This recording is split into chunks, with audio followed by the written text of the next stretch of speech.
Oh, I am tired, but yeah, I'm good. I You feel drinking a that. Guinness? Yeah, alcohol-free Guinness.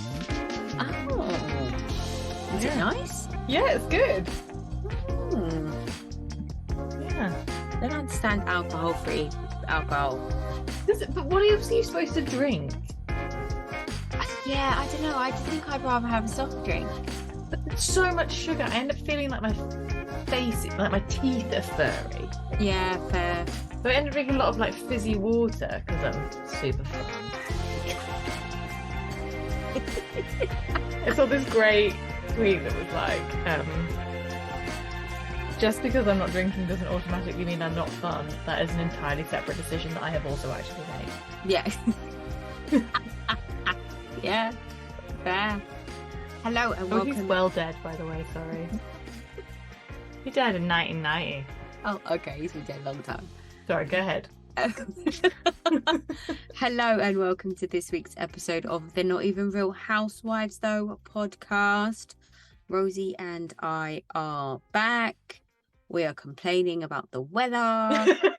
And that we are tired and that it is dark. Yeah. We can't. The world can't catch a break from us, can they? It's sunny and it's summer, and we complain that it's too hot. Now it's autumn. It's autumn because it has been autumn. No, it was like 24 weeks. degrees on Monday. Yeah, and now we're finally getting the proper. I feel like the leaves have just all fallen at the same time as well.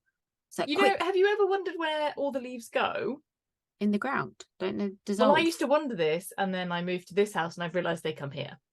Are they in your house? Like actually in your house? And my driveway and my garden. That's where all of the leaves in the world go at autumn. But you do have a lot of foliage around you. I do. There's high potential. You're I'm in a foliage forest. rich. Yes. Absolutely. Do you have any words on the street? I do have words on the street. Oh, go. Chris Bassett Has an affair. Bullshit. Have you seen her? Okay. No, I haven't. See, that is how non-eventful it was for me that I didn't even remember that for words on the street. I saw a picture of it on Twitter and I just kept on scrolling. I just don't think... You're not playing with it? No, it's just not... I mean, it's like Deborah saying he was trying to... Like, it's just that, you know, when you have a Candice and then you have other people. It just... And I know she's annoying and she's a spoiled brat and she's all the rest of it. I just think that he throws out enough big dick energy that he could get someone hotter than Candice. Okay. Do you know what I mean? Like, I don't feel like he's going to cheat backwards. He's not going to cheat down. No, he's not going to cheat down because he throws out so much BDE that he's just like, I can go get me a Beyonce or a J-Lo or like I think, you know, that's what you're thinking. Yeah, I like that. Okay, good. Lenny has broken up with his fiance. Do you reckon he has a new side piece to the Maybe. side piece? He's just got so many sides. He's like a never-ending number of chicken, sides. Isn't the thing about 24-year-olds is they only last a year. Then they're 25. What are you gonna do? It's not the same. That 24-year-old meat just hits a little bit different to that 25-year-old meat. Oh my. Yeah. And then Miriam Cosby on Watch What Happens Next. I mean, anyone else behaved the way that she behaves, we would be cussing out. We'd be dragging through the mud. People are upset, I would like to say as well. Yeah, a lot of the people are upset too. And just, she's rude, she's disrespectful. She's always on the defense, wasn't she? Like, it didn't matter what was said. She instantly assumed that it was a negative thing against her, so she just snapped back. Like, so I've only seen the clips, the highlights, but it's like... Yeah, the whole thing is just chaotic. It was like a whole bit where it's like her programming went wrong and she like forgot how to speak. Like, she was like, I don't know, I've said it right before. It's like, sorry, what's happened? She simultaneously managed to upset everybody, body shame Heather. Yeah. and kind of like was rude to Andy in 20 minutes. She did a lot. Yeah, she was really efficient. Very efficient with it. And I think, I don't know how you pronounce her name. I think it's Ziwe. Yeah. Was the perfect guest for her to be with. She was a good reaction. Yeah. And also she took Mary M. Cosby for who Mary M. Cosby is. Yeah. Like at no point was she, I don't think she was genuinely offended by anything that was said. Like I think she knows who she is and was just like, I'm here for the ride. She's such a big fan. Is it Ziwe who said that the genre has changed for Housewives? Yeah. And that said that it's no longer reality TV, it is now true crime. I think that was her, and I was like, yes, that is fucking groundbreaking, isn't it? It is. Ziwe's hilarious. I've caught a few of her things online before. They're funny. Like we don't get any. She has a show. We don't get that over here. No. Like it's not. She does like a sketch show, right? I don't know if it's a sketch show. I think she interviews people. Like she sits. It's like a she does chat. have like a. I think she has a sketch show too. Oh, does she? I must catch some of that. That's probably what I see online, like the clips of that. Then. Yeah, but you're right. She does have like a sit down. Yeah. See, we don't get any of that good stuff. No. Shall we go? Oh yeah, have you got? So words I on the have street? one word on the street. Tell me. Is All About Truth podcast has interviewed Ryan from the OC. Oh no. Yeah. So apparently it's a must listen. So I'm not saying stop listening to this and then run off and go listen to their podcast. Don't do that. But maybe when you finish this, go listen to their podcast and then come and tell us what you think, because I'm very interested to see how he comes off on this. I don't think it's going to be well. Well, apparently he's laying down truth bombs. Oh, really? Yeah. Can you hear that noise that my shoulder's making? Nope. Oh, that's good. Oh, don't talk to me about shoulders. Crunchy. Right. Should we start with New York? Yes. So, God, that feels like a long time ago. It really does. This week has dragged. This is the first week of the season that I have been in work all the days that I was supposed to be in work because of like children and head injuries and settling in and shit. And I'm like, man, Monday is a fucking lifetime ago. But also, I'm like, I've got loads done. Oh, but it was an efficient long week. Well, I think more stuff gets done when I'm there. Well, yeah, that helps. Okay, yeah. so we see inside Bryn's apartment, if only briefly. Briefly. Because there's all this stuff about this online, isn't there? Like, why have we never seen her apartment? And she says because her landlord won't let her film there and all blah, blah, blah, blah. And then, it's so weird. I don't know, maybe it's like security thing, or he doesn't want people being there, turning up outside the apartment. And I don't know. Maybe we've got really strict, like, I don't know, sounds a bit dodge. You know they have there was weird boards they're insane and stuff, don't they? Yeah. Like you have to. Oh no, not for me. That I can see why it'd be like you wouldn't be able to film in the communal areas. Yeah, but in my personal apartment, yeah, don't know. It's not like they've got like I mean, they must have to go in with lights and stuff. They're gonna have to park a van outside, aren't they? Maybe it's just all that. Yeah, maybe. But you get Amazon delivery, right? Like, yeah. I mean, I'm aware it's not the same. I'm aware that putting one light takes 7 hours on TV. Next time round, I'm being a fucking spark, man. Yeah, they get paid well. And then it's Uber's photo shoot. And the photographer's telling her she's giving him on vibes. Yeah, I mean, yeah. You know what she knows what to say. Oh, Uber's just everything, isn't she? Yeah. She looks great in all... I mean, obviously we know this about her. She's a model, but she looks great in all the looks, doesn't she? There's nothing. She does. There's nothing that doesn't work. You're no, like, oh yeah, not one thing. Great, even the weird blue shiny lip.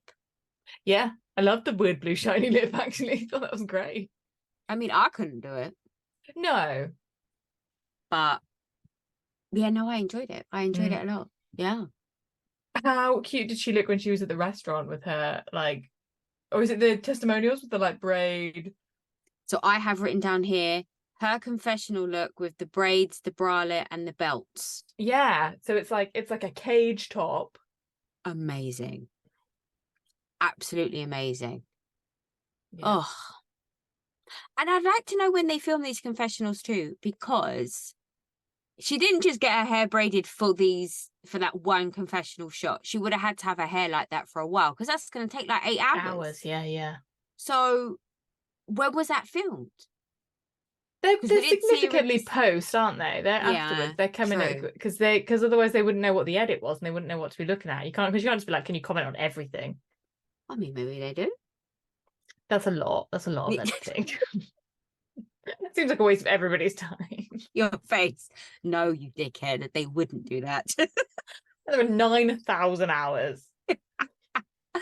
And then we go to Erin's house, and she's on the phone to Sai. And Sai I did like that her house looked kind of like people living in it. Like people live there. Like there was like laundry and tea towels and stuff. I was like, yes, that's what it looks like if you have kids. Yeah, this is the only defense of Erin you will. This is the only support of Erin you will get. And it's gone. So I would really appreciate a floor plan of Erin's house. Yes, I think there's the upstairs downstairs living situation. Yeah, and is it 3 layer? Is it because I feel like that's not the only staircase we've seen. I think we've seen a staircase going the other way. Oh, really? So I don't know if it's got 3 floors. 3 floors. That's what I'm trying to say. Maybe. What's that called? A triplex? Triplex? Oh, as opposed to a duplex. Is it not just called because she's not in a townhouse. No, she's not. She's in an apartment. In an apartment? Yeah, so she probably bought the apartments up or below her or something. But it seems it's such a waste to have stairs in an apartment, isn't it? Why is it a waste? That like means a you get more space. floor. Yeah, but then you get another floor. Yeah, but you could just have flat floor, bigger flat floors. Oh, so what you're saying is she should have gone wide instead of up. I suppose she's in property, so you're right. She might have done it all herself and like developed it. I was just imagining that an apartment that has been deliberately built, like in New York, most apartments are built as apartments, aren't they? People didn't go, oh, I built a 72-story house and then later changed it into 600 flats. People are like, oh, we always assumed several people would live here. But maybe it wasn't purposeful. Maybe she's got a cool like conversion. Maybe, yeah. She lives in like Tribeca, so maybe she does. Yeah, I just like the idea of someone building a skyrise as their own house. Each floor was for like each room in each floor was for like something different. Like the shoes are on the 16th floor. Yeah, this is where I keep my books. Yeah. And then upstairs is sort of just luggage, and then the next floor grapes. This is just sort of, post. Oh my goodness. Oh, that would be fantastic. This is what we'll do. This is why we will never be rich. No, I know. It would be nightmares. Anyway, they're rehashing the lunch with Jessel and how she was late. And her kids have got slime at the same time. Yeah. And that feeling of like, oh, just do the slime in wherever the location the slime already is. Yeah, like, exactly. I'm being cool about the slime. Don't move the slime. Yeah, please, can we just keep the same area full of slime? Yeah, absolutely. But twined with that, we jump between Jessel going to Jenna's and having the same conversation with Jenna, but told very differently. Yes, very differently. And credit where credit's due. I feel like Jessel and Sai both recounted the story correctly. Yeah, they didn't just that their feelings about the intention and the tone behind it was very different. Yes. Which is interesting. Is that not a really interesting social experiment that you witness live on TV? Like, well, that's the thing, isn't it? There's your side, my side, and the truth. And the truth. And it's like, I know it happens every day, but kind of seeing it. Yeah, seeing it like directly play out. You just thought, yeah, no one's disagreeing. No, and no one embellished. No one it was an actual factual recount of the story, but told completely different. I don't know. It blew my sort of like, there's moments where she's like self-aware, but she can't stop it. Like she's reflectively aware, but she can't stop herself in the moment. Like she's like, oh, I cocked up by doing this. Yeah. But it's like, well, just if you know that, just stop doing that. Yeah. But she can't. So Sai essentially says that she was upset when Jess was comparing her uncle to her mum, and that seems to be the crux of the newfound drama between them. Yeah, and I guess I think it does. I mean, I think it is a really clumsy, ugly comparison, because I, like Jenna says, I think someone's relationship with their mum is generally quite relationship. They're different to their relationships with their uncles. Yeah. But also it's so, I didn't realize how recently Sayed lost her mum. Yeah, that's the thing. I thought it was like 8 years ago, 10 years ago, but it's last fresh. year. It's fresh. Yeah. And it also can explain a lot of her behavior in terms of her lack of patience and her lack of willing to want to try harder to build relationships, because she's just like, you know, she's like grieving. She's grieving, and grief does weird shit to people all and it's the exhausting time. It really is exhausting. Yeah, absolutely. And then the Vietnam stuff comes up, doesn't it? So then Sai and Erin really get into the Vietnam of it, and they are just adding up numbers trying to make a problem.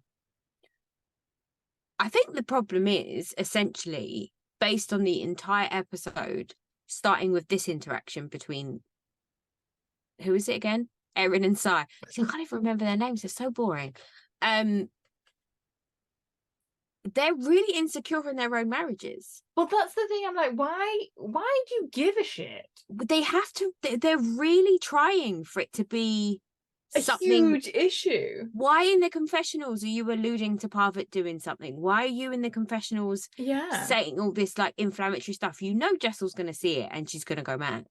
Like, what is the purpose? And you would go fucking mad. Like, when Erin went so mad at Bryn because, like, she was joking about she dicking about in her marriage. Yeah, it's really bizarre to me how invested they are in trying to understand Parvati's and Jessel's relationship. And I think, and does it seem like a misplaced target? Because if it's like a calculated move, what do they think is going to happen? Do they think she's going to go crazy? I don't know. That doesn't seem like an expected reaction. I genuinely, who is it that I saw someone on Watch What Happens Live recently, and they said that the way, I think it was, they were just referring to Sai, but I think it's both Sai and Erin, the way they're treating Jessel, I think they think she's a one-season wonder. So they're not paying her the time or the mind. They're not interested. They're just trying to get her just out. Annihilating her. Just trying to destroy her so she doesn't come back for season 2, or she doesn't come across well, so the Bravo don't renew her contract for season 2 or something like that, when actually they could quite easily be one-season wonders, and Jessel's going to be the new Vicky Gunvalson. Oh.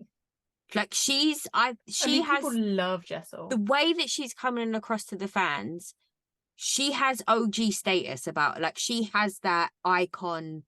I'm not sure if I can get behind that, but people fucking love her. I think might not get behind it, but then you don't like Vicky Gunvalson as much as I like Vicky Gunvalson. Also, I think there's like a novelty Britishness that we just don't read. Oh yeah, no, we don't. We haven't got time for that. Well, we can see British people any day of the week, can't we? I look in the mirror, honey. Yeah, it's fine.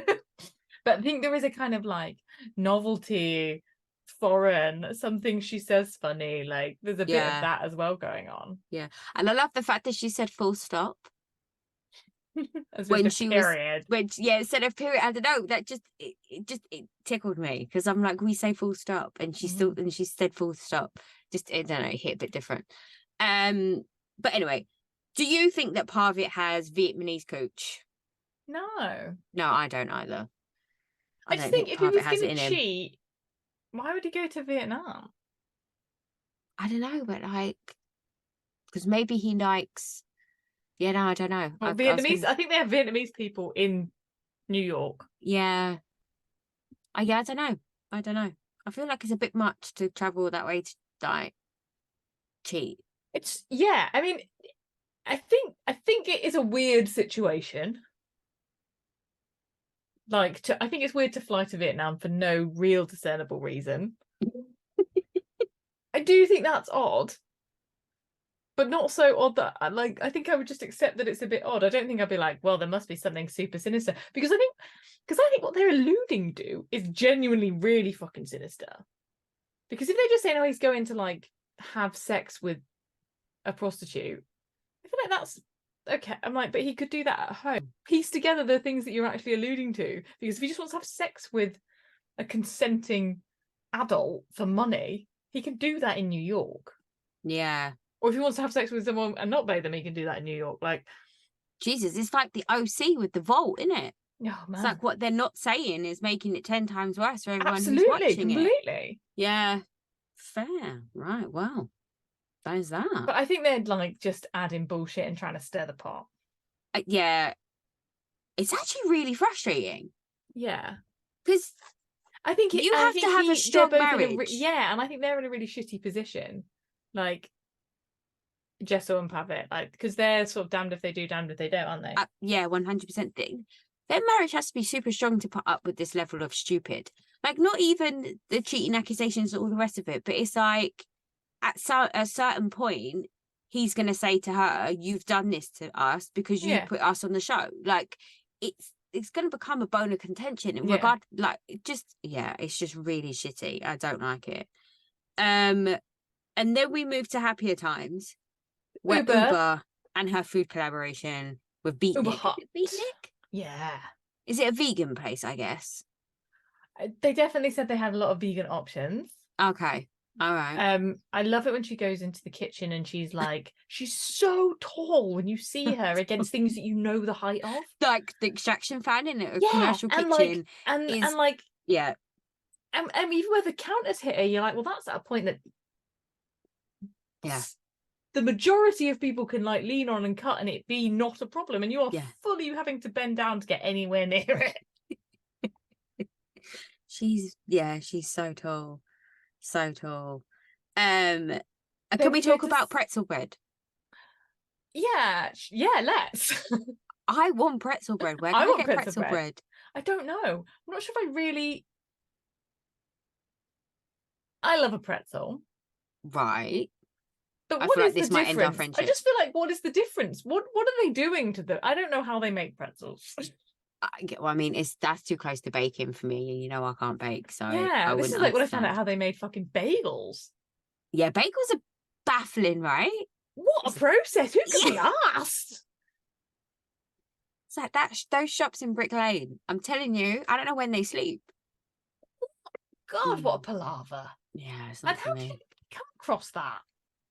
How do you what? Like, how did you know? When you think, how did you discover the bagel? How did this first happen? Yeah, it's not an accident, is it? No, you've it's so many stages. Yeah. Whereas like sourdough, you're like, oh yeah, that like went off, and then you baked it anyway, and then you're like, oh, this is brilliant. Yeah, like, I get that. I understand how that you could get there, but bagels, I'm like, Jesus, that's a lot. And I feel a bit the same about pretzels. I don't really know what the difference is. No, I don't know. But something must happen to make the outer like that. Yeah, and isn't it? Yeah, I don't know. Yeah, let's have some. Someone must have some. Yeah, and we'll have a look at that.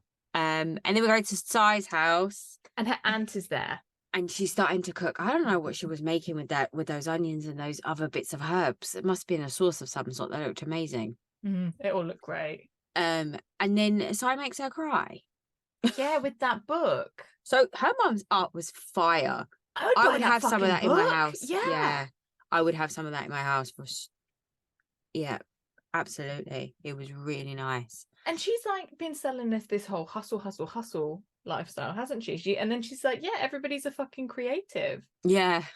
Which it didn't seem to sort of chime with me, but yeah, it was like beautiful. I know, because I think you have to be a terrible hustler to be creative, right? I think creative people are bad at business inherently because they're creative, and they have a different thought process, so that's why they always have teams, don't they? They have people that manage them when they get to a certain point. Yeah.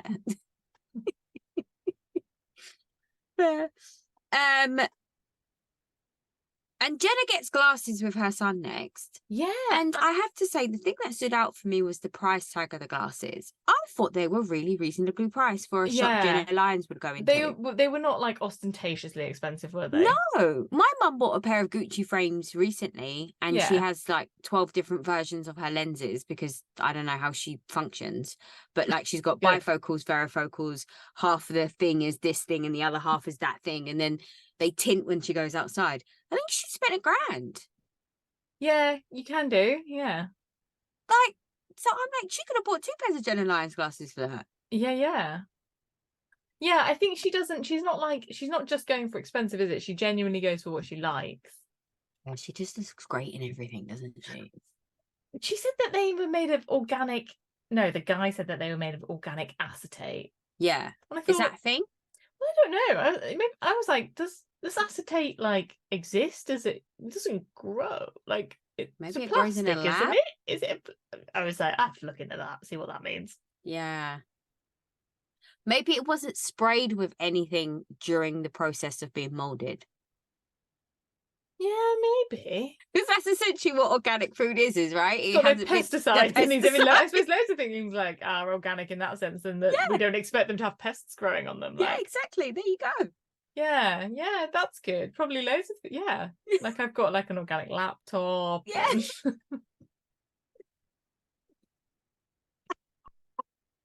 My glasses might be organic. Oh, my shoes are organic. I was thinking that was shoes, and I thought, I don't know, with leather, who can tell? Oh yeah, it might have been. Well, can you name that cow?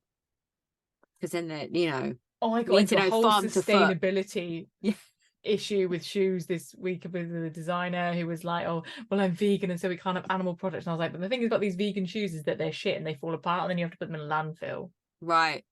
So sustainability wise and for the environment, you should have them made out of leather. Possibly. Yeah. It's tough, that, isn't it? Yeah. Yeah. It's like trying to have a conversation with the like recycling enthusiasts about glass. And it's like, I know you shouldn't be using plastic, but we actually don't have the infrastructure to properly recycle glass in this country. So unless you're just refilling your bottle, it doesn't really work. And also as well, they're heavier. So when the trucks that are carrying them, they use more petrol. There's like a whole like thing about it. Yeah, it's really hard to know. It's tough. Because I've got a book on my to-read list, which I'll never read, called Avocado Anxiety, and that's sort of at the premise of this, of like, how do you know what food to make? Do? Like, that's you should read it and tell me what the take-home is. Okay. Because I won't read it, but I thought it sounded interesting. All right, what's it called? Avocado what? Anxiety. Okay, cool. Okay, then we go to Swingers. Okay, so I've been to Swingers. I don't know if it's called Swingers in the UK, but I go to Swingers a lot. Good. I go to one in Shoreditch? like by Liverpool Street. Yeah, by Liverpool Street Station.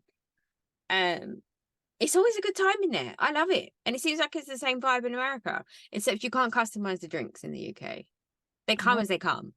They probably have that there. They're just dicks. Also, I don't think they got what they ordered. She was like, oh, you've got 2 of the 4 things you asked for. Just calm down. Like, I've only got so much brain to dedicate to this.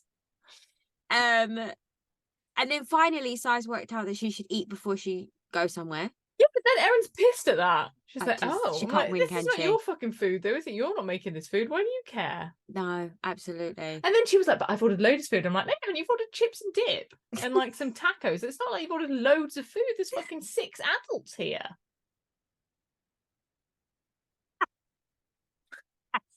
Erin needs to come out when I go out to eat. And then she'll have a rough idea of like how much is a normal amount of food. Yeah.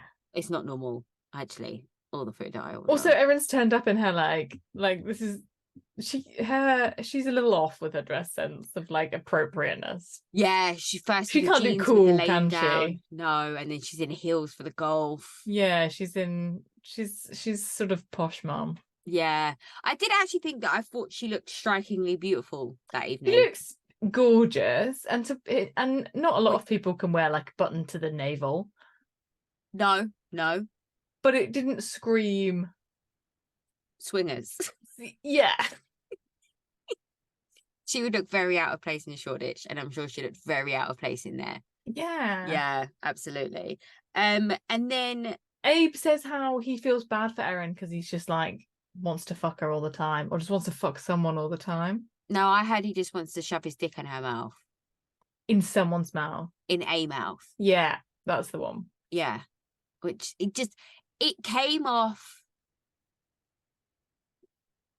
grimy from him. It's like sexual banter, some men can pull it off, other men can't, and he's one that can't. Like, if he said that and I was sitting next to him, I would get up and move. Yeah. And I'd be like, your husband is inappropriate. Your creepy corporate husband needs to shut the fuck. It's then someone else's husband could say that, and I'd be like, oh, okay. But it's that like thing of like he's like holding a power dynamic with it, isn't he? Because he's like I'm like in a room full of people, the guy who's in control looks like me, sort of thing. It's that, isn't it? Like, yeah. So it puts everybody a bit like under the thumb. Yeah. Oh no, not for me. Yeah. And then and Sai and Jessel. Well, Jessel turns up. Yeah. And then I don't know how it comes up, but she says in her confessional that she thinks Sai is upset with her because she dresses better than her. Yeah. And I was like, oh. I mean, she's not wrong. But I do think that Sai wears clothes that fit her better. Like size. She's sample size. Yeah, fair. Yeah, I think Sai is more natural in the like streetwear New York look, isn't she? Like, yeah, like the poster looks like her. Yeah. Whereas Jessel with the kind of clipped British accent, somehow it doesn't, like, she can't really do cool. No, it doesn't work for her, does it? No.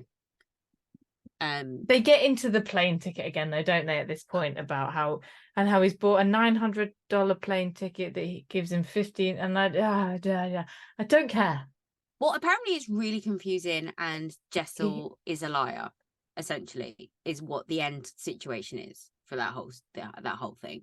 I don't care to get into it either. I think it's ridiculous. They're looking for something that's not there. Yeah, and as all of the men have quite rightly said, they would do the exact same thing. And I think they're just pissed. But then Pappet started something now that the husbands are going to want to try to do.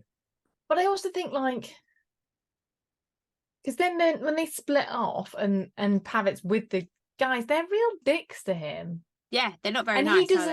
He doesn't know what to do because he's quite polite. Yeah. He's like, and I don't think he would want to embarrass himself or Jessel on TV. Yeah, he doesn't want to embarrass her, and so then he's kind of tongue-tied. So that's a very big difference between them and him also. Yeah. He's trying to put his wife first regardless of how he comes across, whereas they're always going to try and throw out their penis and slap it on the table because they're the men in their life and they're in control, and they're not, their reflection of their wife doesn't matter to them. I think it would have been really interesting to see the conversation of, I want to be on this TV show, how do you feel about it? Yeah. He would have been like, whatever you need to do, I'll support you, I'll do whatever you want. And I don't even know what the other conversation would sound like. It just wouldn't sound like that. I think I get the impression that Abe is like, yeah, really up for it. I think he wants this. Yeah. He wants the housewives life. Yeah. So, I mean, it's not going to be long before his side pieces come out. They would work, is it? So, well, let's see. And but then, yeah, so Erin and Sai and Jessel, and it all kicks off and Uber refuses to get involved. Just not. I'm not playing. I'm not doing this. Do you want to help her? Nope. I'm hungry. And they say that she like lies all the time. Mm-hmm. And Jessel says that they're being mean girls. Yeah, and they are. They are. But I think as well, which we'll get to in a bit, the conversation that Bryn has with her is really important. And it's like that kind of age-old tale, isn't it? That if you stand up to your bully will leave you alone. And she has to. And also, I thought when Bryn said, the way people treat you is a direct reflection of how you allow them to behave. And in this situation, it couldn't be more true. Like, could you imagine if someone's just berating you constantly and you keep going back? Yeah, and saying, like, as a grown adult. Yeah. That's like childish shit. Like, I'm past that now. Yeah, either just like fuck off. Like, if you don't want to engage, then don't engage. Like, if you don't want to play, don't play. Absolutely. Because then Sai does just like walk off and goes and starts to like try and needle Pavitt. Yeah. Like, obviously, you're having an affair, or my husband would be having an affair. That says more about your marriage than it does about Pavitt and Jessel's, because that's not where Jessel's mind goes. Yeah, exactly. So, yeah, absolutely. Absolutely. And then Uber asked the men. No, then David asks Uber why she's single. After detailing every possible amazing thing about Uber. Like, now, to me, why it looks like he's looking. Yeah, why isn't Sai putting up her husband to that? Like, if this is the level of crap you're giving Pavitt about something random, why has your husband noticed all of those good points about Uber? Yeah. I don't think we should be asking people why they're single. I know, we ask each other that about Housewives all the time. Yeah, but not to their face. No, true. And I wouldn't say to someone, why are you single? What's wrong with you? Because you look great, so there must be something really fucking wrong with you. Yeah, that's true. You can't possibly be happy on your own. It's like, when are you gonna have a baby? Yeah. Why have you only got one baby? Like, things that it's actually not socially all right to ask women anymore. We shouldn't have been in the first place. Let's be clear. Yeah. And then so she says, like, what made you fall in love with your wives? As a good conversation starter deflection. And the answers are awful. So I thought they were all quite cute. I just thought, I don't believe that fucking thing anybody's saying here. No, my husband, I don't know how my husband would answer that. Do you know how yours would answer that? Yeah. He fell in love with your vagina. Because you were 17 and he was a horny bastard. No, he'd be like, oh, it would be a whole like romantic, like, yeah, I forgot. He's good like that, isn't he? But people have already stopped listening. Can I just let you know, listeners, Rosie gets like love poem text messages from her husband. And they've been together for like decades. Like, how cool is that? Anyway, go back to what we were talking about. Yeah, so David says that he's never met anyone as honest as Sai. Yeah. Which feels like a very coached answer. Well, I mean, and like, it's not honest in the way that when, like, sometimes I have people say like shit to me that's like, you're so lucky that you can just say what you mean. Yeah, and I'm like, you're not saying what you mean, and you think I'm rude. Yeah. Also, I don't care, because I don't think I'm rude out the gate. Like, if you listen properly, I wasn't rude the first time I asked. I think if that's like the best thing your husband can say about you. Yeah. A little bit, damn it. Fair.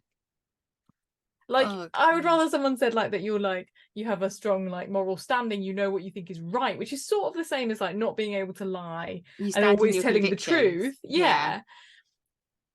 But it's not quite the same, is it? No. And then like Abe's like, we love to travel. He doesn't want a boring life. He doesn't want a boring life. Are you a lawyer? That sounds pretty fucking boring. Well, it depends on what he's lawyering. Yeah, that's true. Lawyering isn't a word, is it? It's, what else are you going to call it? Practicing law. Or what law he practices. Lawrificationing. No.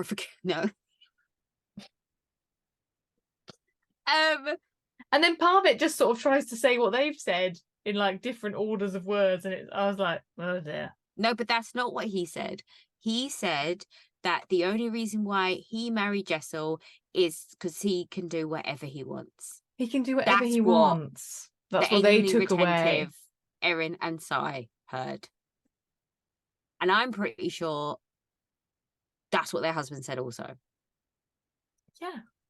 They're living a great adventure. She's off doing what she's doing. I'm off doing what I'm doing. And then we meet somewhere in the middle and we have a good time. Yeah.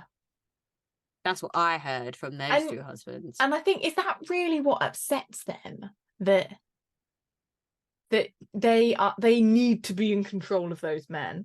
They need to know everything because they're scared of what they do when they go off and they're scared of what they might get up to. And Jessel isn't scared of what Pavitt's up to. No, yeah. She trusts that he can go to Vietnam and not put his dick in someone else. Yeah, I Yeah, mean, or it's I tough. don't know, It's a tough crowd. be an arms seller or whatever the fuck we're like. I don't know. Yeah. But they don't trust their dudes. No. They have to be like, yeah, I have to have sex with him whenever he wants. Yeah, that's not sustainable. And also, isn't there scientific studies behind this? Where if a woman has sex regularly, like often, when it's at the request of her partner rather than her like it's like reciprocated, like she doesn't actually desire it, she's just doing it because she feels like she has to, then there's something inside you that starts to like have a negative association towards it. Surely. So then eventually you're not ever going to want to have sex. You just resent and you them. don't enjoy it. And then you poison them. Yeah. Oh dear. Yeah, I know. But then we go to Jenna's we go to Jessel's apartment and Jenna and Bryn's Bryn got the come. hat on. It's a choice. It was a weird choice. It didn't even look like it fit her. No, it looked a bit small. It looked very small. Like they're supposed to be bigger. Well, who knows what cultural reference that hat was? Right, okay, fair. I was like, where are we meant to be? Yeah, and they sit down. Yeah, and it comes out that Erin and Si have been talking shit about Jessel's marriage again. Yeah, but then Pavitt says that Si is bipolar. Yeah. That was an error. That's not going to play well. No. And you can see Jess was like, rewind. Yeah. I think what you meant to say. And everyone's like, I think what you meant is. Yeah. And then we still don't know if the plane ticket's booked. No, we still don't know. But we do find out that Pavitt doesn't wear a ring. He doesn't wear a ring. Which is fair. There's lots of married men that don't wear a ring. Yeah, it's really what you're used to, isn't it? My dad's never worn a wedding ring. No. And so I very much thought that men, because this is what you do when you're a child, isn't it? So I just thought that men didn't wear wedding rings. Yeah, fair. Because how many people did I pay attention to? No. And his is in a drawer by his bed too. Well, there you go. He knows where he is. My parents have been married for 7,000 years. Yeah.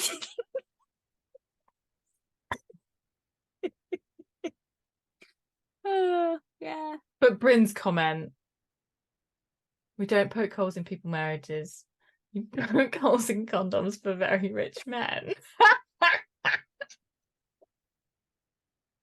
He is so quick. She knows. She knows how to play this game. Oh, she's really good. She is really good. Yeah. And the worst part is I don't even think she's I don't think she's joking. Yeah, I think there's definitely a kernel of truth in that. Yeah, 100%. And then what happens? That's it. End of the episode. Yeah. It's the end of the episode. We know we're going to Bryn's birthday, which is the finale. The Get Weird birthday? Weird with Venetian. Oh masks. Yeah, Venetian. Yeah, that's a choice. Yeah, it's another one where people go, "Oh, I'm going to be sexy," and I'm like, they're not even the most fun masks. You want to go as that like plague collector? They're like all those like death masks. Yeah, no, Rosie, that's not the look they're going for, honey. No, it's not. No, they're going to be all corsets and stockings, and I'm going to be there going, "What is that meant to be? That's spanning 300 years. Is that polyester?" I'm going to be upset. God. Salt Lake City. So we go right back in to Christ, what's her name? Angie and Meredith. Angie confronting Meredith. Yeah, and then Meredith denies spreading the rumours about the husband. And walks off. Maybe I heard a rumour. Yeah, but she didn't say the rumour. Didn't say the rumour, but maybe she heard that there was a rumour. Yeah. Which I think is fair. She didn't actually say it. No, she just alluded to the his being. Yeah, so that kind of, because we were confused about that last week, weren't we? We weren't sure if she told people or not, but it definitely sounds like she's never actually verbalized it to anybody. On camera. on camera. They're just speculating that this is the rumor. It could be. I mean, Meredith could have a different rumor. We don't know. Yeah, no, true. You're just throwing this one out there without But there's any a regard. rumor. Could be anything. No regard to the consequences of you just saying that out loud. But it does sound like this is a pretty well established rumor. It just really fucking pisses me off. Oh yeah, and I thought Angie Heather's again says, "My husband's been fucking other men." No, it's just men. It's just men. There's no other involved, unless you have something to tell us. Like, yeah. Anyway, yeah. I thought it was very awkward when she was like crouching next to Meredith. I was like, "You've made this is an error. This is like a psychological error that you're crouching down next to her. It's not. Yeah, it's a you're not in a for position Meredith. of strength." Yeah, absolutely.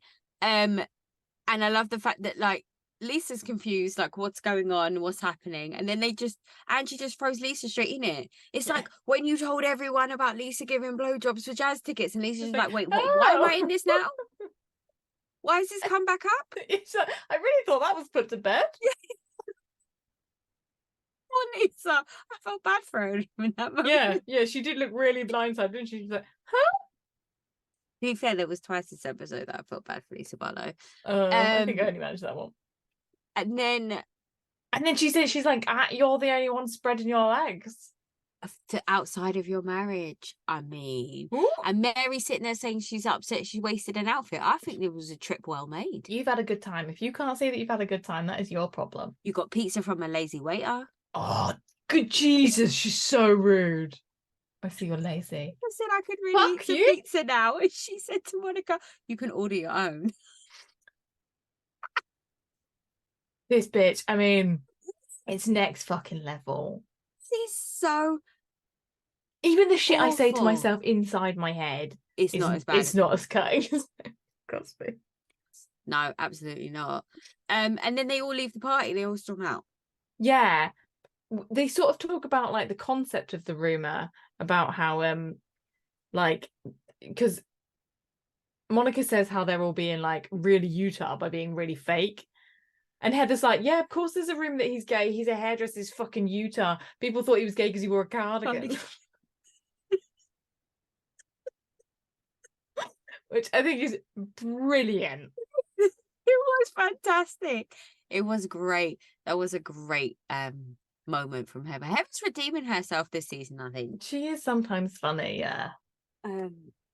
But yeah, the fact that she calls the waiter lazy because he doesn't want to like manhandle her pizza into a bag, and like as if that's some huge fucking hardship for her. What a dick. And then Andy asked her on Watch What Happens Live how it tasted, and she said she didn't eat it. She left it in the car. This woman. Fucking die. Oh. Anyway, and then so then Lisa goes in her confessional and she's like, I feel bad for Angie and me. Like that's her takeaway. Like they've ruined my party. Well, I mean that's Lisa Barlow, though, isn't it? Yeah. But she does that again, doesn't she? Like, oh my god. So she's the center of the whole fucking universe, isn't she? So then we go to Angie's house. Okay, can I just give credit where credit's due? Angie's hair looked incredible. Oh yeah, because it had like a wave in it. It wasn't just like dead straight. It looked stunning. I mean, who wakes up in their dressing gown with a full face of makeup and beautifully blown out hair? And you're telling me your husband didn't blow out your hair and you didn't already have this conversation? Oh yeah, no, there's no chance we've not had this conversation. As awful as it was to witness and to be involved in this, I can't stand these type of storylines. They really irritate me. Yeah, they're just so pointless. His cry was so fake. Oh yeah. So fake. What I thought was, do you think she's deliberately played it slightly ambiguously? Yeah, because I think she's hiding. So I don't think we're getting the full truth, and I think she's saying it in a way that when it comes out that he is actually having extra marital affairs, not necessarily with men, but just in general, that she was able to say, well, I never really said he wasn't. Yeah, I just think this idea that like I was raised that the sanctity of marriage stands above everything else. She's Greek Orthodox. She did say yeah. So I was completely wrong. And and like, I'm trying to be a hero for my child, and I'm trying to be strong, and I'm working so hard. I'm like, you do sound like someone who's been told by a religion that they're not allowed to be gay and that you have to get married, and you have only got one kid in a culture where they have like 25. So I know what you're saying. I don't think he is gay, but I was like, but this could be read a little bit differently. And then if you team it with my thoughts on how she wasn't saying that he wasn't, It's a bit conversion we're therapy missing marriage, something isn't here, it? aren't we? Oh, maybe I that's just why thought she started having the baby sleep in the bed with her, because she wasn't getting sex anyway. Yeah. So she was like, well, might as well have something, like, might as well have the baby in the bed. Somebody wants to hold my hand. Yeah, exactly. Then we go to Monica's house and she's trying to wake the kids up. Okay. Monica, getting her kids ready for school, feeding the dog, taking the kids to school. Does she find socks on the driveway? In her pajamas, whilst eating takeaway bacon and having one kid in the back saying the word boner. Oh! Just that you couldn't write that. Every element of that is like the things you see on TV shows, scripted TV shows, of how a chaotic single mum is trying to get her life together as day looks. And it couldn't have been more perfect. I'm obsessed. You said the B word. I didn't mean to say the B word. I meant to say boner. Sorry, what? Boner's not a bad word. It is. And then the other kid's like, it's a really bad word. It's like, how do you know what boner is? Word. Oh my God. Oh, She's dropping them off at like 4 different schools, and I'm like, I'm pretty sure at least one of them is still in their pajamas. The baby drinking the bowl can't be going to school, surely. Maybe she's just going nursery. How is she paying for nursery? What is her job? Those baby blankets. She's not paying someone to look after her kid to do those, is she? No, but she probably gets her ex-husband probably pays for that stuff. Yeah, true. So she can get paid childcare. She's going to take paid childcare. Yeah, no, absolutely, of course. Who wouldn't? No, exactly. And then Lisa gets her nails done with her beautiful son, Jack. I did think it was very sweet that he tried to open the door for her. I do think it was lovely, but he slipped on the secret eyes. That was too much. So this is You're prepared to be out in the world alone, aren't you? You can't navigate ice. You're from fucking Utah.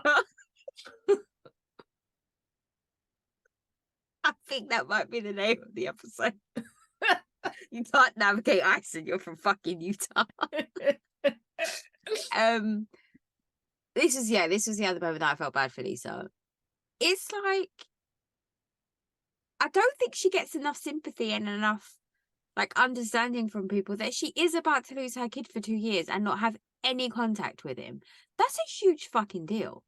She's chosen to bring him up there where that is a cultural she said norm. no, but I feel like this is different because now for me, in her confessional, she was saying that other families have to like push their kids to do it or bribe their kids to do it. It's like a rebellion for him. And he's doing it in the opposite way because she didn't raise him Orthodox. So I feel like she didn't raise him Orthodox on purpose so she wouldn't have to go through this whole mission situation. And so that she could have a tequila company. That too. And she doesn't go to temple, she doesn't do all of that stuff, and then he's turning around and doing it anyway. And I think she was blindsided, and I think she was blindsided, and which is terrible. Yeah, like if that was my kid, I'd like right now after the way they behaved today, I wouldn't give a shit. But like tomorrow, that's like, yeah, that's my kid. Like, and especially because she's so proud of the fact that she went to uni and she obviously thought that was the path that he was going to take. Yeah. And then they go to Angie's house and I could not give 2 fucks about No, wait, we have to talk about the Book of Mormon. So what is the Book of Mormon? Is it I don't know, and I did promise myself that I would Google it because it's clearly not just the Bible. So it's whatever they've written, is it? That it's their book that's like, oh yeah, and then Jesus came to America, isn't it? So is that what the play's based on? Yeah. Okay. Yeah, so it's ridiculous then. Yeah. Oh yeah, it's like comic book. Oh, okay. I might. And he's like, oh, it's action packed, but she hasn't read it. Yeah. And that's the whole premise of the place where they live. Yeah. I might have to read that, just for like shits and giggles. Okay. Is that and she wrong? says Can she's I an. do that? I think it's who's going to come after you. Yeah, fair. Okay. I mean, maybe God, he might smote you, but I'm pretty sure. Oh, I I'm don't think getting his that juris. anyway. I've done Yeah. some stuff. Well, that's what she says, isn't it? That she says she's not really done anything bad, but she could be more good. Yeah. I thought, no, that's What she says about her neighbour doesn't feel worthy because he's hitting it with the neighbour or whatever it was. Her died. That's a legit reason not to go to the when she temple. was like, he's going on a mission. Other people are worried about like meth and teen pregnancies. I was like, well, I suppose, yeah, it's a valid point. There's a lot of meth in America. We don't really worry about that too much here. Not meth, no. Just heroin. Yeah. But in which case, I suppose a religious mission is maybe less scary. I mean, I think I there don't are know. steps in between. I would feel like that's like an extreme situation. Like I feel like we should have been able to like claw it back a little bit halfway through that process. Yeah, and then what happens? Let me get my Yes, notes. then we go. Then we go to Angie's house, and she doesn't have any Diet Coke. And the way she says, "Oh Lord." Oh my God. Oh, again, it's these random like real moments that I feel like I'm snatching in all of the franchises that like kill me. Like these little like snippets of like real personalities just like shining through. And they're on there and they pretend to like be about Angie, but Lisa's not on it, is she? She's just on her fucking bandwagon, like, because she's had a row with Monica and Heather, and nobody's paid any attention. She's had 10 times as much shit from Heather, and she's never had a peace offering. And I feel like it was weird the way she just goes on. She's jealous? Is that the crux of it? I think she's lonely. But she loves herself and she loves her But life. I think she's spending too much time with herself. Right, okay. You need those stories to be out in the world. And so then when we see her, she's like, here's my entire internal monologue. And Whitney's sitting there like, this is not how conversation works. Usually there's back and forth between people, but she's just not stopping. Yeah. Because Whitney's reactions are just like, oh, fucking hell. Yeah. Yeah. I don't know. It was so bizarre. I also don't think Angie is like, just like, see, I don't think she's like trying to be upset, isn't she? I think Angie. Yeah. She knows this is a big deal. This is a big storyline. And so she's like, and then when she sees Lisa go mental, she's like, right, okay. Yeah. And Whitney's like, this isn't really the thing. Like, this is not really about you. Yeah. Bizarre. And then Meredith and Brooks go snowshoeing. Yes. Also, how many times had you been agitated by Whitney's voice? Oh my God. That whole moment in Angie's house she said, really? No, rillin', hilling, filling, like multiple times. And I was just like, I can't. It's like not. I love Whitney explaining what's happening though. It makes me feel so smart. She really had a lot of feelings about it. Yes, she does, doesn't she? She has got a lot of feelings about it. Well done.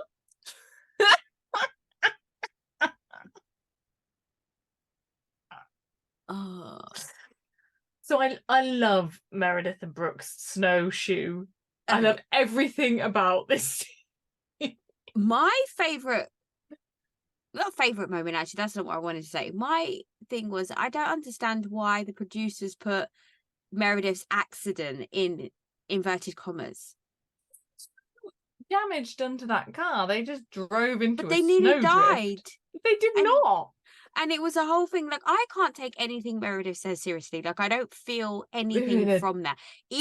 Terrible snowstorm. Even that breakdown she had when her hand was shaking when she was trying to get the tissue to the corner of her eye. Like, I didn't feel not anything. A single thing. No, it's like, all absolute bullshit. how are you in a relationship with that? How do you have friendships Oh, with he that? can't hear her. Like, I remember, but even Brooks is the same. Brooks has a fully mirrored, full face mask on for this entire story. That's how. So we cannot see his face, his reaction. No, but his voice is the same. Like, there's no Oh my God, yeah, emotion it's in really it. bad. And he gets stretched out on a regular basis. I mean, so he's a bottom. Yeah, say so. I didn't see that coming. We've gone from never talking about his Let's sexual never orientation, never talk about his relationships, anything that he had a boyfriend and he's a bottom in 20 seconds. Yeah. It's, fantastic TV. Love it. It's also I didn't know that is a thing. That snowshoe thing. Have you heard of that? Have you seen that? Yeah, but not. I swear it's like an Olympic sport. Not an Olympic sport, but like when they do cross country on the snow. They have skis when they do that. Do they? I thought it was snowshoes. Maybe I'm thinking of Are they something like else. a modern version of that thing that used to look like a tennis racket? Is that what that is? Yeah, pretty much. Okay. But also, Brooke's actually in it and then like scampering off like a little pixie was just fucking hilarious. And Meredith's like, I'm not running. I can't remember at all what she talks about. I think she had a whole thing about somebody, blah, blah, blah, blah. My relationship. I couldn't care. No, it's not important. Yeah, but their shoes are funny. And then Monica, her mum, and her nana go to the senior centre. Oh yeah. Now Nana is just fucking furious that she has to deal with these people. Monica's mum is nuts. I know we've said this before, but I just thought like fun, jokey, kind of, a bit. I want to say spicy, but then I don't want people to think that I'm stereotyping a Latina. Oh yeah, no, but she's not that issue. She's like fucking mad. Yeah, needs medication nuts. Yeah, like should not be allowed near a religion. No, oh my God. No. Preaching at her daughter about having to take them to church and the kids. These girls need Jesus. I'm like, I think that like eldest one's like fucking 17, man. She's raised. She's fine. And then, but Monica was coming back at her with the hard facts. Man, she was like chewing her mum out on like fully on TV in a way that I was like, oh, it's not. I know, but it's hard when you've had a mum that you felt like has never put you first. And has always surfaced herself before you at every turn. That level of boundary that her mum is asking for takes a lot of healing from a trauma from her childhood. Do you know what I mean? Like, you can't set those parental boundaries. Yeah, you can't be like, and suddenly you've got to respect me as the grown-up. No, fuck off. Absolutely. But I think Monica is never going to get resolution going at her with fire, is she? She has to be like, well, I'm the grown-up and I'm stepping away from that and I'll do what I like in my house. Yeah, true. And I'm going to lock the door. But telling her mum that she's going to walk in on her doing a 69 was a bit much. Yeah. I don't even know if I can look at Monica the same way, just thinking about it. Never mind actually seeing it. Like, no dirty talk. Oh God, that Nana was hilarious. What'd you do if your mum thought she'd hung up the phone to you and said all that stuff about you? How would you react to that? Badly. I'd be upset. Like, I mean, I don't actually know if I'd be devastated. I wouldn't put it past my mum. But, like, that can't be fun. Like, no.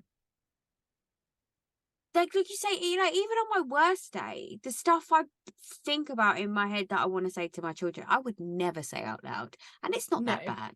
Yeah. I just want to tell them to shut the fuck up, like, and use those exact words with like passion and meaning behind it. Yeah.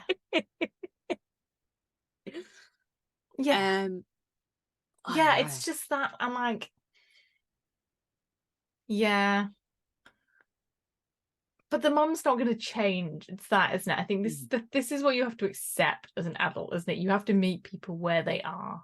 And that's horrible if it means that you haven't got the relationship as if you haven't got the parent that you want. Like, it's super easy for me to say because I've got great parents. You got great parents, yeah. But she's trying to do the work, isn't she? And she knows, and rationally, Monica knows that because she's trying to be a great mum and she's trying to give her kids what she didn't have or didn't think she had. I sort of took umbrage with the idea that they moved around and that's like terrible. Yeah, but you are a different type of person, I think, to Monica. You didn't need validation and security from your peer group because you had that from your family. Yeah. She didn't. So when you moved for your dad's job or whatever, nothing changed for you in terms of what was going on in your household, like in your that's very immediate true. circle. Whereas for her, it meant a different level of anxiety for her mum, because her mum would, I don't know, be doing wild and crazy shit, I guess, like trying to find jobs, or nothing was settled, nothing was secure. And I think it's different. So I think I thought that when she said it, because I thought to myself that I know a few people who moved around a lot as a child and it didn't affect them at all. Yeah, but I suppose if you've got that stable core, it doesn't affect you. But yeah, I know.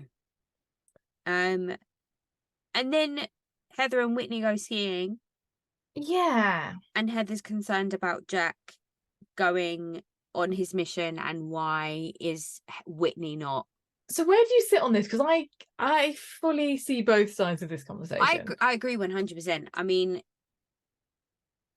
with like both of them. Yeah. Like, it is true. I think if what Heather's saying, if like it was some random cult leader in mid of buck nowhere that was preaching all this stuff that Heather like quite blatantly laid on the table, that when you hear it bang bang bang one after the other, you're kind of like, whoa. And then if it was that type of thing, and then I think Whitney would definitely be like saying something, trying to dissuade the situation or do whatever. But because it's the Mormon church, it's Mormons in Utah, like, it's also that thing of like, you do live here, like if this upsets you so much, you could leave. Like, but I don't know our necessarily. Parents aren't still in Catholic Ireland, have they? They've gone, fuck that. Yeah, absolutely. Yeah. But I think it's also perfectly valid to be like, no, it's not my kid, it's not my fucking problem. Yeah, why? It's not my I'm not going to argue with a friend of mine about what their kids should do with their lives. A, teenagers do stupid things, and B, what is the answer to that? Like, and he's not actually coming to any harm, is he? No, and probably most kids who go on missions probably don't come to any harm, do they? No.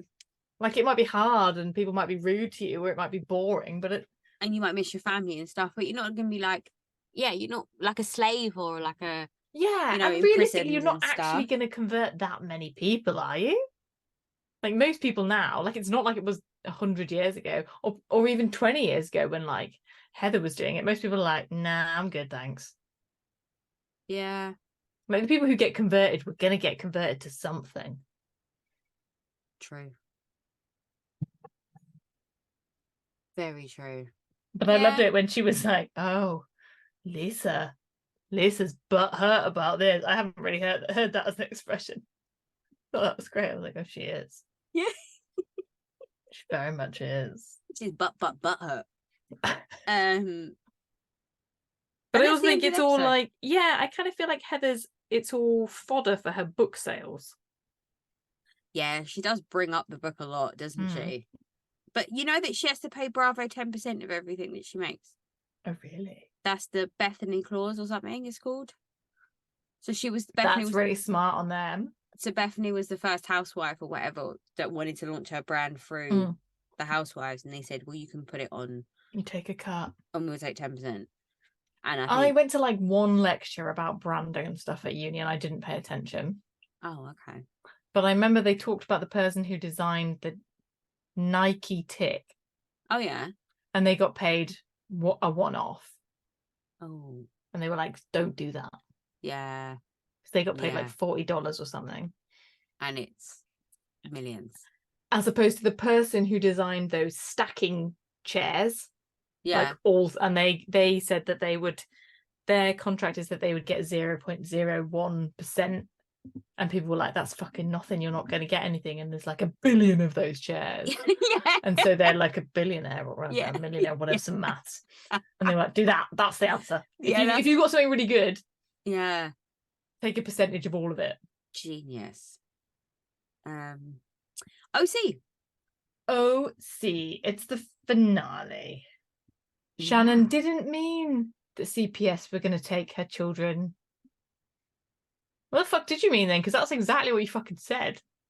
Her apologies just don't land today. That's so shit. She really doesn't apologize. Well, even when she said, and I feel horrible about that, there wasn't an ounce of remorse on that bitch's face. Don't feel horrible about it at all. But that's what I love about Shannon. That is the despicable human of her is the point that I love the most. I don't know why. I got really confused about, like, does she actually say that her and John have, it has to be sort of leached out of her that they've broken up? It's like she thinks she can sort of still get away with pretending they're together.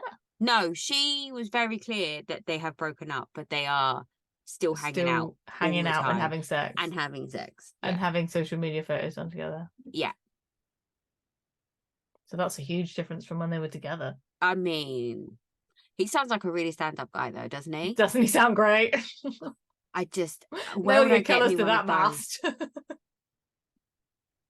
Doing all of that on camera only to break up with her shit. Like, really? What a twat. So he thought he was going to come off better by behaving like that on camera. Wouldn't it have been better to just break up with her? But then he wouldn't have been on camera. Oh, yeah, sorry. Yeah, I missed that nugget. Yeah. Fair. And then she comes in and she's about how she's disappointed with Heather, that Heather says something, talked about her relationship. Heather. Everyone is upset with Heather, and Heather is like a ninja deflecting all of the. She just keeps hitting them with the facts and the logic and the understanding. They can't handle that. And then all of them, they just explode, and then Emily starts screaming at her, and the whole situation is Tamra. Yeah, it's all her. Yeah.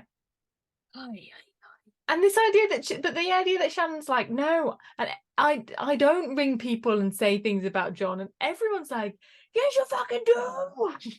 You just can't remember because you black out. Yeah. Oh my god. And the whole the whole shouting at Gina's like, I don't like you. I'm like, are these things we say to people? Apparently, this is what we say to people on TV. Like, I don't know how I would handle if I said someone actually sat down and said to me, I don't like you. You can have an argument. Why are you fucking looking at my face then? Go away. Yeah, but like you can have an argument with someone, you can say some really mean stuff about each other, but I think I might crumble into a puddle on the floor. I wouldn't know how to react. I'm used to someone saying fuck you or saying something to me that's like egregious. I don't like you is mean. I think that would cut me to my core. Yeah. And then she's like, why don't you like me? Like, and there isn't really a reason, is there? Because like she said, I haven't done anything to you. But what she has done is sort of call her a drunk. I mean, if the shoe fits. Yeah. Come on now. It's not Gina's fault you're a drunk. But Shannon is so utterly heartbroken about John though, isn't she? And it's really devastating to see. But she's also just a bit fragile, isn't she? Like the way she's like, I've done really hard things on this. I've talked about divorce and what was it? And infidelity and weight gain. My children are lean. I just want to be like, I mean, like nobody's like, oh, I can't wait to get divorced. Like divorce isn't, but it's sort of normal life shit that like a woman by the time you get to your 50s, you probably will have had to deal with one of these things. Like, and also, you just need to be a little bit more resilient about it. Yeah. And when they're like, when Tamara's like, you rang me and you said that John had left you in the restaurant, and she was like, no, he never left me in a restaurant, or he left you in New York. And I was like, Shannon. She's like, depending, he only ever said nice things about me, and he always said I was beautiful. He has fucking broken up with you though. It's not going well. But then also what I'm saying is, Shannon, he might not have left you in New York. He might not have done any of those things, but I promise you rang Tamara screaming it. Because he could have just gone to the bathroom and it would have been the end of the world for you, and your hands would have started going, and you would have been all crazy. Paralyzed. Yeah, and you would have started saying some stupid outlandish shit, because that's what you do. Yeah, because that's the thing. She's like, I'm embarrassed. I'm like, of course you are. Because you are insane. Oh, I don't know. And then we go and into... then her kids are like, oh, we just don't want you to spend the night alone. I'm like, that's well shitty of you to say. Equally, I'm sure they're like, please don't keep fucking ringing me. Yeah. But, and like, bless Jen's like, I just think you're not over it and it takes time. I'm like, go and have dinner with Jen. Yeah, she seems like a logical, level-headed woman. She seems so fucking level-headed. Which is a shame why she's with Ryan, but... Yeah, she's got a real blind spot there. Yeah, absolutely. And then it's Emily's turn, and her anger issues are her childhood trauma, her relationship with her mum, and then it all gets into that she wasn't invited to the Tres Amigos show.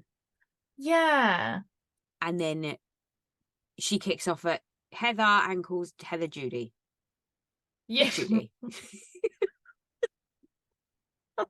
Judy, which in like Emily shorthand means like Karen. Yeah, it's oh, okay, I got it. Right. Yeah.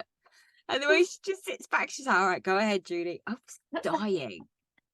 Like, we stand for Emily. This is an Emily Stan podcast. We absolutely love her. But her hatred towards Heather, it's so misplaced. Like, it's not Heather's fault. Your mum was shit. It's so bizarre, though, that it's just Heather. She's just coming for Heather. There's no one else involved. And she's angry. Because Heather is so, I'm the perfect wife. I'm the perfect mother. Like, my home is perfect. Yeah, but that's who Heather is. Yes, it's not Heather's fault. It's really unfair on Heather. It's just Emily is pretty damn perfect the way Emily is too. It doesn't matter. And I think of all the times that Heather is a real condescending dick about things, I don't think she really is about parenting. No, I don't think she is either. I think she genuinely would say, oh, they're all great mums. They were like, yeah. Like, she's going to judge you on your fucking tablecloth and all this bullshit, but she's not going to judge you because your kids are whatever. Yeah, no, you're right, actually. Yeah. And again, it's that thing, isn't it? Like Emily, this is your shit to deal with. Like, I'm sorry, and Gina's upset. She's like, and that relationship isn't what you want to be, and it's never going to be. And she says that, and I'm like, that you have to hear what Gina's saying to you. It's not going to be there. That's hard to hear, isn't it? Yeah, really hard to hear. You can't just be a dick to Heather every day because of it. Yeah, true. Do you know what I've realised I hate? What? It's scared. I'm not as scared of you. Who says that? That's Camera. She's like, you're as scared of me. And Americans do this all the time. And I'm like, scared. It's not as scared. It's not as scared. It's not as scared. It's Asperger's all over again, isn't it? As scared. Oh yeah, that's gonna. Oh right. Well, thanks for pointing that out, because I'm just not gonna never hear that now. Yeah, it's awful. Yeah, great. And Heather's like, yeah, that's why I haven't gone toe to toe with you. Yeah, it makes sense because Tamara's mean. Yeah, and that's what Heather said. She's like, you are an arsehole. She's like, you call me an arsehole. She's like, you are an arsehole. And she's like, yes. But I hadn't been an arsehole to you at this point. I'm like, but you did go on to be an arsehole to her, so it's not like a moot point, is it? True. Very true. And then we get all their vacation flashbacks, which I thought was lovely. And we see some balls and some bony vaginas. Oh, and yeah. I'd forgotten about the balls. I'd forgot. It feels like so long ago that their trip was. That is insane to me. I enjoyed their vacations. They had a great time. Yeah, they had some fun activities. Yeah, they really did. I enjoyed it. And then Emily goes off again on Heather about all of the stuff that everyone has said. So basically, we spend the next 20 minutes or half an hour he said, she said in about each I was other upset being because losers. you said you're a loser. Was someone said and then Bravo? you talked about me here, and then I talk about you, and then we talk about who should be on the cast, who shouldn't be on the cast, and then you said I should get fired, and then you said I should get fired, and it just basically goes round, and was in a weird way for me quite pleasant, because It's like chitter chatter. it was like bullshit. Like, it wasn't people trying to get their kids taken away, people's husbands sleeping Yeah, with men. Like, there wasn't like this like jab. It was just more like lighthearted bullshit that it's the just stuff that you assume goes on behind scenes, but you yeah. never get to see because they're always busy tearing chunks out of each other. Yeah, okay, that's nice. I'll buy that. That's nice. I just thought it was a nice, like, Yeah. round circle table moment thing. Mm. And then obviously we have one thing, don't we? Wait, what happens? Well, I think it's interesting when, because a lot of Heather's problem, I think, is that she's too professional. Yeah. Because she like pulls the curtain back, doesn't she? She says about how they've like strategized and talked about what would be good for them to do, and how it'd be good for Emily and Heather and Gina to be separated because they'll get more like time to develop individually. And they have done those things. They have listened to her in the same way that, like, she was like, who did she say? She's like, you were upset because you didn't get the package. Like, she's using the like behind the scenes words and breaking the wall that this is a TV show.